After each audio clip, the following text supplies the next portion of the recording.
Hello friends, how are you? कैसे हैं आप सभी लोग? आप सभी का बहुत बहुत स्वागत करता हूं मैं गौरव ठाकुर अपने चैनल वन टॉपिक पढ़े पर। जैसा कि आप सभी जानते हैं कि क्लास 10th के जो प्री बोर्ड हैं वो शुरू होने जा रहे हैं। तो मैं हिंदी का अध्यापक होने के नाते चैप्टर नंबर 1 जो कि हिंदी से क्लास 10th का सेकंड पार्ट क्षितिज बुक का जो नाम है, उससे जो पहला पार्ट है सूरदास जी के द्वारा लिखित। सबसे पहले पाठ को पढ़ाने से पूर्व मैं जो है जो उनके लेखक हैं सूरदास जी, उनका परिचय आपके समीप रखना चाहता हूँ। तो सभी स्टूडेंट जो है इनके परिचय को ध्यानपूर्वक सुनेंगे, क्योंकि पेपर में जो है एग्जामिनर जो है वो आपसे एमसीक्यू क्वेश्चन में इनमें से भी एक या दो क्वेश्चन डाल देता है बहुत बार, जिसके बारे में हमें पता नहीं होता और हम उसके बारे में पढ़ना ही भूल जाते हैं। हम सिर्फ चैप्टर के बारे में ध्यान रखते हैं और इसी कारण से वह हमारा क्वेश्चन छूट जाता है। तो इस बार ऐसा नहीं होने देना है। आपके अगर वो जीवन परिचय के विषय में भी कोई प्रश्न पूछेगा तो आप भली भांति बता पाएंगे। तो चलिए स्टार्ट करते हैं। सूरदास का जन्म सन 1478 में माना जाता है।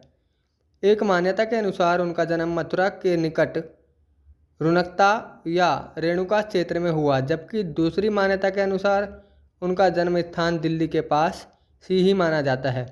यानी इनकी जो मान्यताएं हैं वो दो प्रकार से मानी गई हैं, पहली और दूसरी अलग अलग प्रकार से इनको माना गया है। इनका सही जन्म स्थान आज तक किसी को पता नहीं है।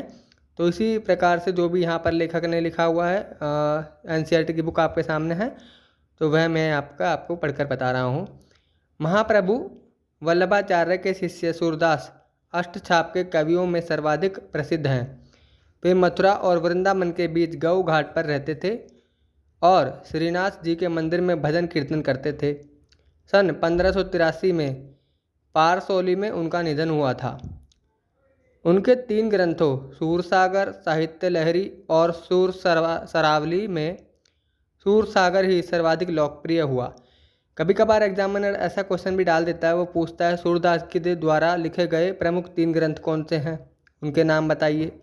या ग्रंथों के नाम लिख कर दे देगा और उसमें पूछेगा कि सबसे जो लोकप्रिय ग्रंथ था वो कौन सा था, तो आपने सूरसागर पर टिक करना है।